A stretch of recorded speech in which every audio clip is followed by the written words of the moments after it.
Thank you for joining me today, Tiffany. Thank you so much for having me. It's good to have you here. Thank you. Today, we're going to talk about an extremely important topic, and that is peace in the Middle East. Okay. Yeah. I think it's like one of those ongoing problems that the world has, and it's been ongoing for a very long time. It seems to have been a problem since really World War II.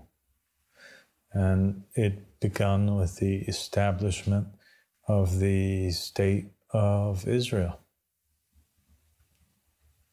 Yes, it is a huge issue. I mean, it's in the headlines all the time. Going back my entire life, I always remember hearing about issues in the Middle East. Can you give us a little bit of an intro, a little bit of a introduction about the establishment of the State of Israel? What happened? Why did it take place? It's very famous that in World War II, there was just this widespread persecution of the Jewish people. Adolf Hitler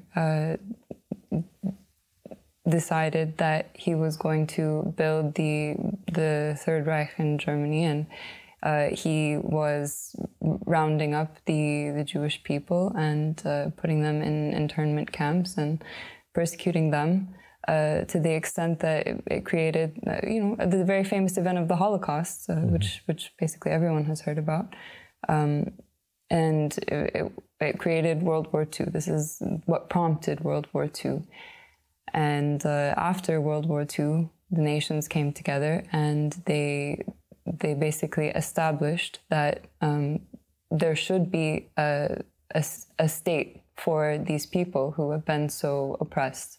And they put them in the state which was formerly Palestine, and then it became Israel.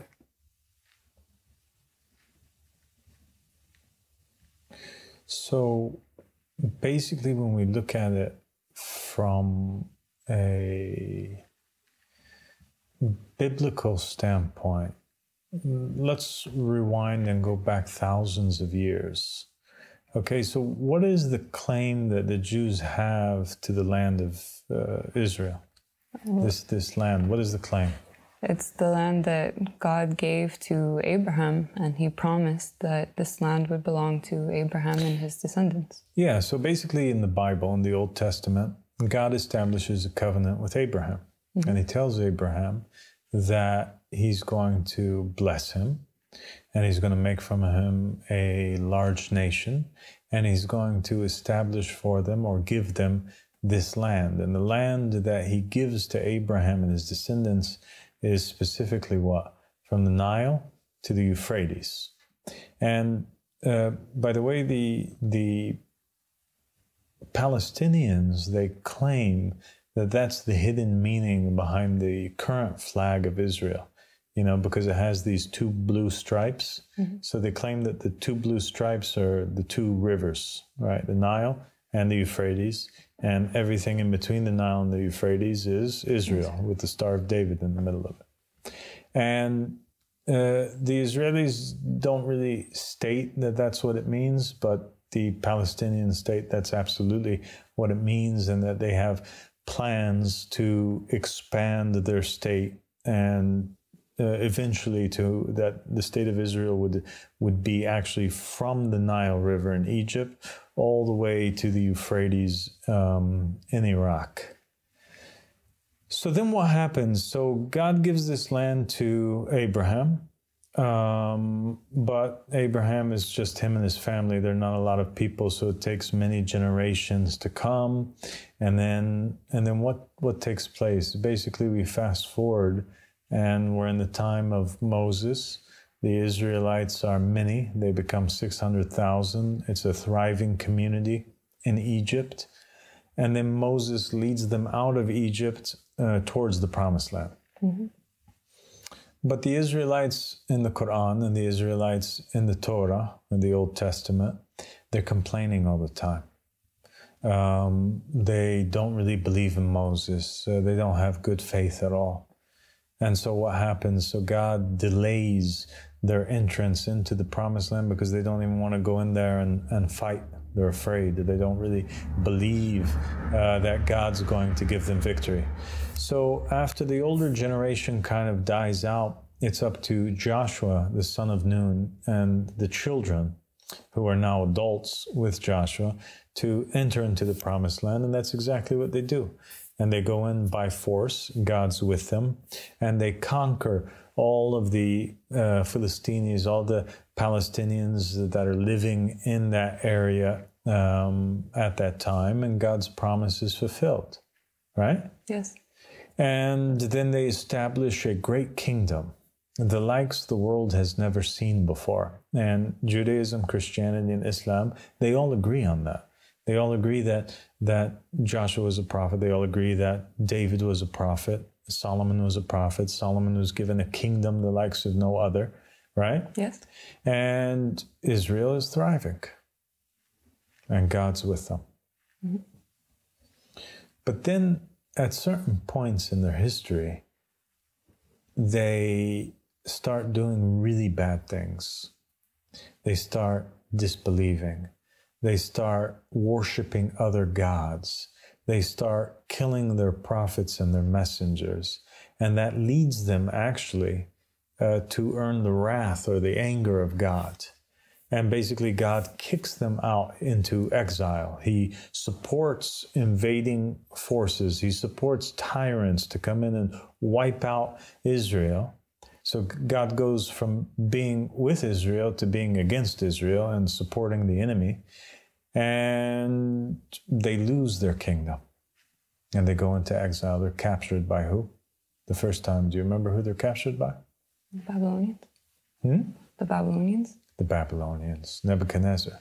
He takes them hostage. And they lose it for a very long time.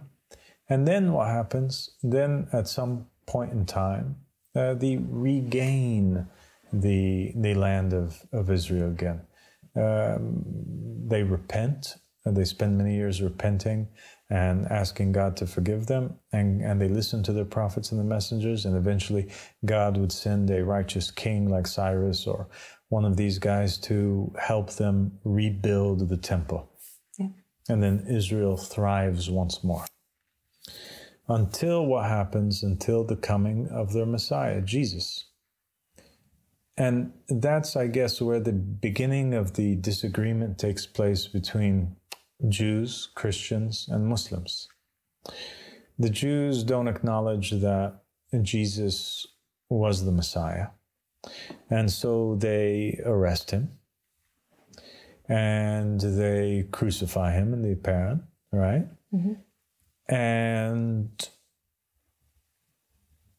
a few years later, the temple is destroyed and they go into exile again.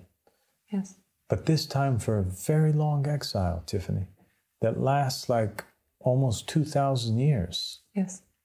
Right? Yes. So the Christians and the Muslims, they say the reason why they were exiled is clear. And the reason why they were exiled is because there was a punishment from God upon them. God was angry because they killed their Messiah. After killing John the Baptist, after killing Zechariah, after killing a whole host of prophets and messengers, they finally do that thing, which it's one too many times, and they kill Jesus the Messiah. Yes. And they go into exile. And that's the exile part, it's a historical fact. It's just the Jews and the Christians and the Muslims, they disagree on the reason why. Yeah. So then what takes place? Then they start living in other countries. You have a small Jewish community that eventually goes back and resettles in Palestine. But you have Jews that are living mainly all over the world now. It's a scattered nation. They're living in Europe, they're living in the United States, they're living in Asia and Russia, they're all over the place. Yeah. Right? Yeah, completely scattered nation. Completely scattered. And then World War I happens, World War II happens, and Hitler comes. And Hitler really punishes the Jews hard He accuses them of being behind a global conspiracy. He's an extreme anti-Semite. And he starts massacring Jews and imprisoning them. And then they first go into Palestine as refugees. And then at some point, so because you said that, like, you know, America and them, they said, hey, the world said we need to give them a state. But really what happened is that first they were just refugees. Yeah. And Palestine opened up its hands, its arms, and welcomed them as refugees in their state. And then at some point, they decided to declare their independence. And immediately within like a few minutes of their declaration of independence, the United States backs them up and they become officially recognized. And Israel becomes once more, for a third time. Yeah. Immediately the Arab states are infuriated. They're angry. They launch war against Israel. And Israel begins to have this very turbulent time in the 1960s, 1970s, where it's fighting wars against Syria, against Egypt, against all the Arabs, really. Yeah. And then it thrives and it becomes a nuclear state and everything becomes stable. With the backing of the United States, Israel stands. But there's a major difference between the first time that they established their kingdom, in the time of David, and the second time after they regained it, when they got back in before their second exile. In the first time and the second time, they had the temple there. Yeah. The temple where the Ark of the Covenant was and the Spirit of God dwelt. But the third time, they're not able to. No temple. Why are they not able to? It's in the most sought after piece of land. The Christians want it, the Jews want it, and the Muslims want it, and they all claim that it's theirs. Why? Why is everybody wanting it? It is the site of everybody's holy places. So the Jews, it's clear why, right? It's the site where their temple was built, and they believe that this temple has to be rebuilt again on that exact same site. It can't be built anywhere else. And they have a lot of prophecies and a lot of beliefs that are attached to the rebuilding of the temple, including what? The instructions? Exactly. No, they believe that when the temple is built, their Messiah is going to come. Yes, yeah. Right? Yes. Okay. So why do the Christians want the land, though? Because it has to do with the crucifixion of Jesus and the holy sites in that area where all of that took place. This is the site. Yeah, but the Christians are not really fighting for the land. It's mainly like between the Muslims and the Jews. Yes. And if you look in America, you know, like there's a lot of Christians that are actually Zionists. And they support the building of the Jewish temple. That's true. And they believe that if the Jewish temple is built, that the Messiah, Jesus, will come back. Jesus will come back. Yeah. So that's why it's important to them. So they're actually, yes, they like the idea of the temple being rebuilt, but they're kind of like on the side of the Jews. You see, Christianity is just a sect of Judaism in reality. The only difference between Christianity and Judaism is just that the Christians, they believe in that the Messiah has come, whereby the Jews haven't, right? Yes. And the Christians are Gentiles. It's a nation of non-Jewish people for the most part. So it's like a Gentile sect of Judaism. Exactly. Judaism for Gentiles. Judaism for Gentiles. Okay, so why do the Muslims want it? Their holy site is also there. Yeah. So basically, the Muslims, in the time of the Prophet Muhammad sallallahu alaihi wasallam, he had an experience. It was called the Night Ascension, where the Prophet Muhammad sallallahu alaihi wasallam saw And he narrated to his companions that within one night he was transported from Mecca to Jerusalem. And he traveled up into the heavens and he spoke with God and many things happened. But when he was in Jerusalem, he lands on the site of the temple, Al-Masjid al-Aqsa. And the Masjid al-Aqsa, he prays with the attendance of all of the prophets and the messengers. And the scholars, they differ on whether the attendance of the prophets and the messengers was in the spirit or was it a physical attendance and the miracle that God brought them back physically also as the Prophet Muhammad sallallahu alaihi wasallam, or how exactly this took place. But they believe, the Muslims believe, Sunni and Shia, that the Prophet Muhammad sallallahu alaihi wasallam led in prayer all of the 124,000 prophets and messengers. And originally in Islam, it was that site that was the original Qibla. It was the first Qibla, the first direction of prayer. Yes. So the Jews, they pray facing the temple. The Muslims too, in the beginning of Islam, they were praying facing the temple. Except in the time of the Prophet Muhammad sallallahu alaihi wasallam, the temple was already destroyed, so there was no temple in place. Okay? Yes, yes. All right. So then what's the big deal then? Well, the big deal is that after the Prophet Muhammad sallallahu alaihi wasallam passed away, and here's where history differs a little bit. Basically, it's written in history that it's either Umar ibn Khattab, the second of the Muslim caliphs, or Muawiyah, or a combination of both of them. Umar and Muawiyah, in their times, basically, they construct a mosque on top of the site of the temple. Okay. And they call that mosque Al-Masjid al-Aqsa. Yes. After its reference to the temple in the Quran. So the term Al-Masjid al-Aqsa in the Quran, it's actually just talking about the temple. Mm-hmm. But now Al-Masjid al-Aqsa is referring to this masjid, this mosque that was built by Umar and Muawiyah. Okay. Okay? Yes. And that's what they're fighting over. Now they consider that this masjid is a Muslim relic. It's a holy land for Muslims, and we cannot let it go because it was built on the site where the Prophet prayed. Yeah. Okay? Yeah.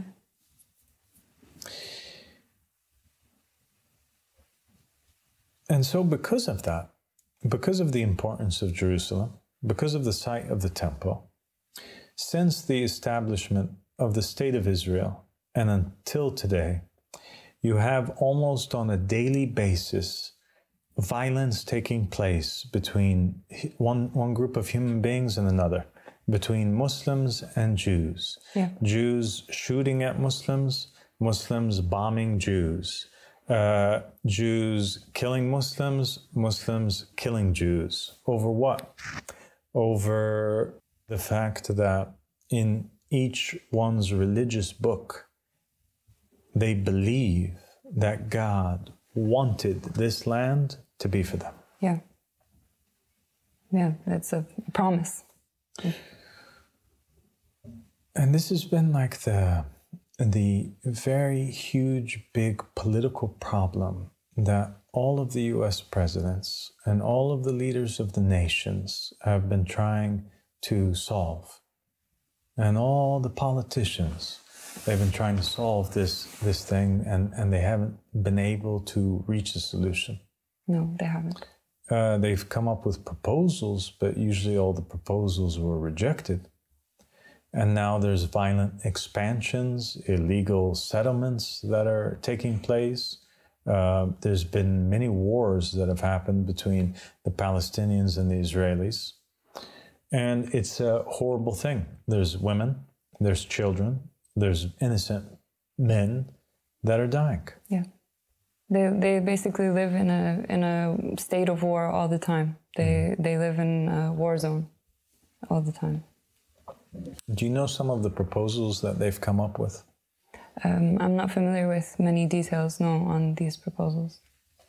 So one of them was the famous two-state solution, where it's like the Palestinians have a state and Israel has a state, and it's kind of like stuck side by side or within one another. And Jerusalem is like a neutral grounds, and the Jews don't like this, and the Palestinians don't like this. Well, the Palestinians kind of like it, and they kind of have agreed that that be the case, but the Jews don't like it. Because they can't rebuild their temple. Exactly, it's important to them. Yeah. And you have like two types of Jews that are in Israel. You have the Jews in Israel that are not religious, and they're just like democratic free Jews, and they just believe in democracy. And then there's the Jews that are religious and they really believe in this stuff. But the basis for the claim that the Jews have that this is their land is based on what? The scripture. Exactly. It's based on the scripture. So how do we solve this problem, Tiffany? Let's try to come up with a solution today, me and you. Okay. All right, let's I'm do ready. it. Are you ready? Yes. What should we do? I am wise enough to know that I don't have the answer, but I'm also wise enough to think that you would. Well, I do have a proposal. I think it would solve things. It would be the ultimate solution for peace in the Middle East. Okay. I propose that since the Jews are claiming that this is their land, and since they're claiming that it was originally given to them by God, and that every time they were exiled, God was upset with them, and that every time they were given back the land, God is happy with them. So they believe that they should stay there because God gave it to them, and God brought them back to the land, and God is enforcing their staying in the land today. Right? Yes, that's true. And the Muslims believe that the Jews are disbelievers, breakers of the covenant, killers of the prophets and the messengers. They believe that they don't have a claim to the land. I think that we should go back to the Holy Scriptures and let the Holy Scriptures be the judge in this type of situation. Okay. The Muslims, they have in the Quran a validation for the Torah. They believe in the Torah, and they believe also in the Hebrew prophets and messengers. And the Jews certainly believe in the Torah, and they believe in the Hebrew prophets and messengers. I can think of in the Torah of another incident that took place in the Jewish history, where the Bani Israel was going astray. Now, they had ruling over them an evil king who was a Jew, but he was a disbeliever. He had betrayed the God of the Jews, and he'd begun to install the worship of Baal. Do you know this story? King Ahab and Elijah. Okay. All right? So what takes place between them? Elijah in the scripture, he pretty much goes one day to King Ahab and to the Israelites and the prophets of the temple of Baal.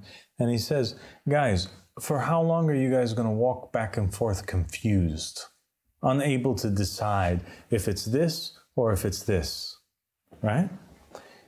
And he makes this amazing proposal, which solves everything. Elijah alayhi salam says, let's get 2 cows, okay? Yeah. And you bring the 450 prophets of Baal and let them pick whichever one of these 2 cows that they want. And we'll take the other one. And let them slaughter the cow. And let them lay the cow as an offering on wood. And we'll do the same. And whichever offering God accepts and consumes by fire, then he's with them. He's the right God. We'll worship that God. If fire consumes the cow that was sacrificed and offered by the prophets of Baal, then we're losers, we don't have God with us, and we'll all become followers of Baal. Okay, so it's like a mubahala. It's a mubahala. But if we win, then you guys got to follow our God. I think we should do the same today. I think that's the only solution for peace in the Middle East. We should have a giant mubahala that takes place where we get all of the prominent Jewish rabbis. We tell Israel, bring all of your most prominent rabbis, whoever it is that you choose, all your holy men, bring them. We get all of the international TV stations recording. We bring the UN out there. We bring international organizations. We televise the event live. And we bring the Muslims too. And we make them pick the Palestinians, the best of their sheikhs, the best of their imams. And we let each one of them slaughter a cow and offer it on wood, an offering on an altar, and whatever offering is accepted by fire, then God is with them. I think that's an amazing idea. I think that that's an amazing solution, because you're going back to exactly what they believe. You're going back to the way that they understand God to communicate and how God has communicated before, according to the scriptures. If fire consumes the offering of Israel in front of the whole world, then everybody should immediately convert to Judaism. And the Muslims should be the first people to destroy Al-Masjid al-Aqsa and allow the rebuilding of the temple.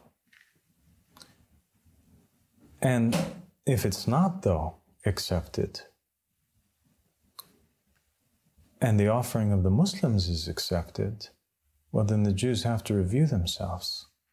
And they have to immediately be ready to accept that God, their Hebrew God, the same God which they claim the Muslims are worshiping too, and that's why Jews allow themselves to pray in mosques, is not with them. And he just embarrassed them really bad, let them down really bad on international television in front of everybody. All the Israelis need to know that they're not on good terms with God. He didn't accept their offering. Clearly, he's not with them. And they have no basis for their claim anymore. Yeah. And now they should convert to Islam and become Muslims, because now the God of their Torah has clearly sided and favored Muhammad sallallahu alaihi wasallam and his followers. Wow, I've never heard of such a brilliant solution, and it's exactly, this story just reminds me of all of these stories of the wise leaders in the scriptures, even in the scriptures of that the Jews believe in. Stories about like the wisdom of Solomon, and as you just said, this idea of the mubahala with King Ahab. This is only a person from God could come up with such a brilliant solution, that you let God do the talking. We should let God do the talking, because they're all talking in the name of God, but nobody's allowing God to talk. The only other possibility is that neither one of their offerings is accepted. And if that is the case, they'll have one of two choices. One, they need to see who has God established a covenant with today. Yeah. Two, they just both admit that they're both disbelievers, they're both on bad terms with God, and they just cut out all of the religious aspects of their country and their society, and they live together as one people, and that's the end of the story. It's genius. Is there any other solution that you can foresee? I really can't, because there is no solution except, as we said, that God gives the answer. And if they truly believe that God is with them, as they claim, they won't be afraid. They won't be afraid. But that's the question. That's the question. Do they really believe that God's with them? Yeah. If they do believe that God's with them, then they should have no problem coming out and doing this in front of the whole world. It's true. They should be happy, actually. Yes, exactly. Finally, God is going to speak on their behalf, but will they? That's the question. Well, I mean, they're building the temple for God. It's true. So God kind of has the prime opportunity now to say, yes, people, I want this temple built, right? Yes. If he wants the temple, then he can say. But if they don't accept to do this, then what does it mean? It means they're scared. It means they don't believe, or they know that God's not with them. And that is where the real shame would lie. And in that case, the Jewish people should question their leaders. And they should actually probably vote them out of power or remove them because they're being led by Jews that are claiming to be Jewish, but they're not really believers in Judaism. Yeah. Wow. I have no words to express how genius I believe this plan is and how needed and refreshing it is to hear such honesty. Somebody calling for people to be honest with themselves. Because I think that the world is so filled with people just talking and coming up with plans and trying to come up with solutions, but they're not really trying to come up with solutions. What's really missing in the world is honesty and people being honest with themselves, whether they really believe well, all these solutions are made up by people. And so what we've been seeing is the continuous failure of the supremacy of the people, the continuous failure of the solutions from the people. And I think that the only way to solve it is to allow God to give a solution. And allow God to speak. If he doesn't speak, then that's another story. Thank you so much for joining me, Tiffany. Thank you so much for having me. It's such an honor. God bless you.